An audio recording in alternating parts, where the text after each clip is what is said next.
चाय बेच के प्रधानमंत्री, हम लोग मजदूरी 200 रुपया का मतलब झुट्टो का, चलो वही से करेंगे, उसी से बनाएंगे, सबको बनाएंगे हम लोग। इसलिए तो चाय बेचते बेचते प्रधानमंत्री चाय बेचते हमने वो चक्का चलाने वाला काम किया है भीतर। चंद्रयान 3 जो सक्सेस हुआ है, चंद्रयान 2 जो अनसक्सेस हुआ था उसमें भी प्रधानमंत्री मोदी जी थे, तो उसमें क्रेडिट क्यों नहीं लिए प्रधानमंत्री?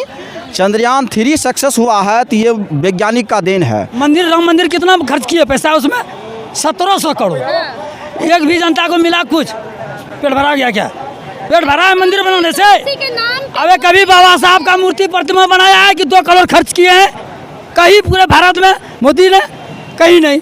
मंदिर बनाया, राम मंदिर, हनुमान मंदिर, पूरा एकदम बना दिए हैं।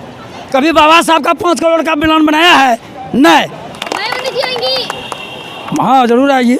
हम लोग कोशिश किए हैं, लाएंगे उनको। अच्छा एक चीज़ पूछते हैं, हमारे भारत में कितने आबादी हैं? आपको पूछे? नहीं 1.25 करोड़ है, 130 है। मंदिर, राम मंदिर कितना खर्च किए पैसा उसमें? 1700 करोड़। एक भी जनता को मिला कुछ? पेट भरा गया क्या? पेट भरा है मंदिर बनाने से? अबे कभी बाबा साहब का मूर्ति प्रतिमा बनाया है कि 2 करोड़ खर्च किए हैं? कहीं पूरे भारत में मोदी ने? कहीं नहीं। मंदिर बनाया, राम मंदिर, हनुमान मंदिर, पूरा एकदम बना दिए हैं। कभी बाबा साहब का 5 करोड़ का प्लान बनाया है? नहीं। हम लोग इसलिए जाग गए हैं। अब उसके बदले में चाय बेच के प्रधानमंत्री, हम लोग मजदूरी 200 रुपया का मतलब झुट्टो का, चलो वही से करेंगे, उसी से बनाएंगे, सबको बनाएंगे हम लोग। इसलिए तो चाय बेचते बेचते प्रधानमंत्री चाय बेचते हमने वो चक्का चलाने वाला काम किया है भीतर। वो क्या, और उसमें कुछ नहीं है। चाय बेचता है प्रधानमंत्री, खाली पहले वो सब झूठ था, वो भीतर से बहुत कम था उसका। और क्या कभी? हाँ देखे थे हम, उस समय जन्म में देखे होंगे जरूर। अब तो अभी हम लोग बच्चे हैं। बस और क्या बताएंगे? कभी बाबा साहब का नाम में सुना है कि 5 करोड़ खर्चा करेंगे? नहीं। बना हुआ चीज पुराना है तो उसको भी साफ करवाने वाला पैसा नहीं उनके पास। बड़ा झूठा का माला पहन के बाबा साहब का प्रतिमा का प्रणाम कर रहे हैं। ये सब अब चलने वाला नहीं है उनका। बस एक बात और बताइए, ठीक है, आप सब लोग यहाँ पे हैं, आप लोग एक बात बताइए, चंद्रमा पे पहुँचा दिए मोदी जी के नेतृत्व तो क्या जनता का पेट भर गया क्या? इसमें बताते हैं, चंद्रयान 3 जो सक्सेस हुआ है, चंद्रयान 2 जो अनसक्सेस हुआ था उसमें भी प्रधानमंत्री मोदी जी थे, तो उसमें क्रेडिट क्यों नहीं लिए प्रधानमंत्री? चंद्रयान 3 सक्सेस हुआ है तो ये वैज्ञानिक का देन है, और हम उन्हें, उन वैज्ञानिकों को बधाई देते हैं जो लाख मुसीबतें आने के बावजूद चंद्रयान 3 सफल हुए हैं। ये देशवासियों के लिए गौरव की बात है।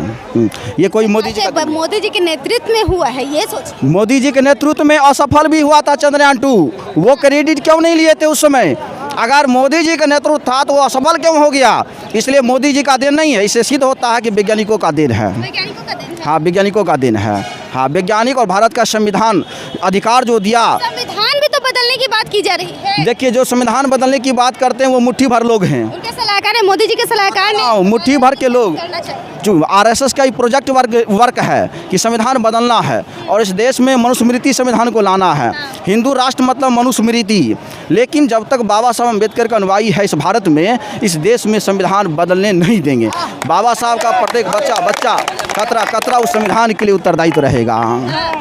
बदल जाएगा तो बदलने क्या प्रॉब्लम आ रहा है? अगर बदल जाएगा तो देखिए बताते हैं, जिस समय इस देश में बौद्धिस्ट राजा थे तब तक यह देश गुलाम नहीं हुआ था। जब बौद्धिस्ट राजा को हटाकर पुष्यमित्र शुंग जैसे राजा लोग बने और उसके बाद उन्होंने जाति व्यवस्था बनाई, तब यह देश गुलाम हो गया। उसी प्रकार बाबा साहब अम्बेडकर संविधान बनाकर जाति विहीन, वर्ग विहीन, समता मूलक समाज बनाए हैं। जब यह संविधान बदल जाएगा फिर से यह देश गुलाम हो जाएगा। गुलाम नहीं होना, एकदम गुलाम होगा। नहीं है। इसलिए बताते हैं बदल जाएगा तो क्या करिएगा? देखिए अगर बदलना ही नहीं है, बदलना ही नहीं देंगे, बदलने ही नहीं देंगे तो बदलने का बात कहाँ से आ जाएगा? क्या कर लीजिएगा?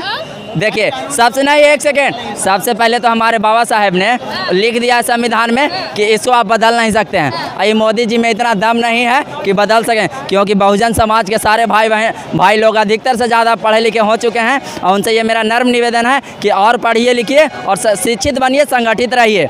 और एक बात और, भारत को चलाने में अभी 3 चीज़ का योगदान हो रहा है।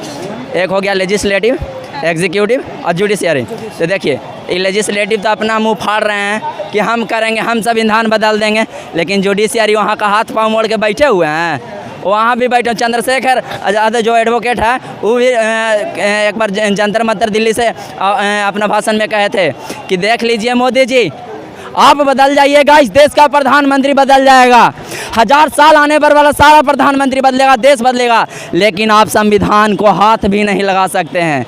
जिस दिन संविधान में हाथ लगाएंगे वो आप रहेंगे ही नहीं संविधान को हाथ लगाने के लिए। तो बदलने की बात ही नहीं हो रही है। बदलने नहीं देना। और आप कभी नहीं, कभी नहीं, कभी नहीं। हम लोग को ये पूर्ण विश्वास है कि बहान जी के नेतृत्व में फलक जी से तोड़कर हम चांद सितारों को भी लाएंगे। माया दीदी को अब की पारी पीएम हम बनाएंगे, भले ही सूखी रोटी खाएंगे, भले ही सूखी रोटी खाएंगे। अत्याचारी जालिमों को हम इस धरती से मिटाएंगे, अत्याचारी जालिमों को इस धरती से हम मिटाएंगे। आपकी इलेक्शन में माया बहना को जिताएंगे। फलक से तोड़कर हम चांद सितारों को भी लाएंगे और महादलितों को, गरीबों को अपने सीने से लगाएंगे।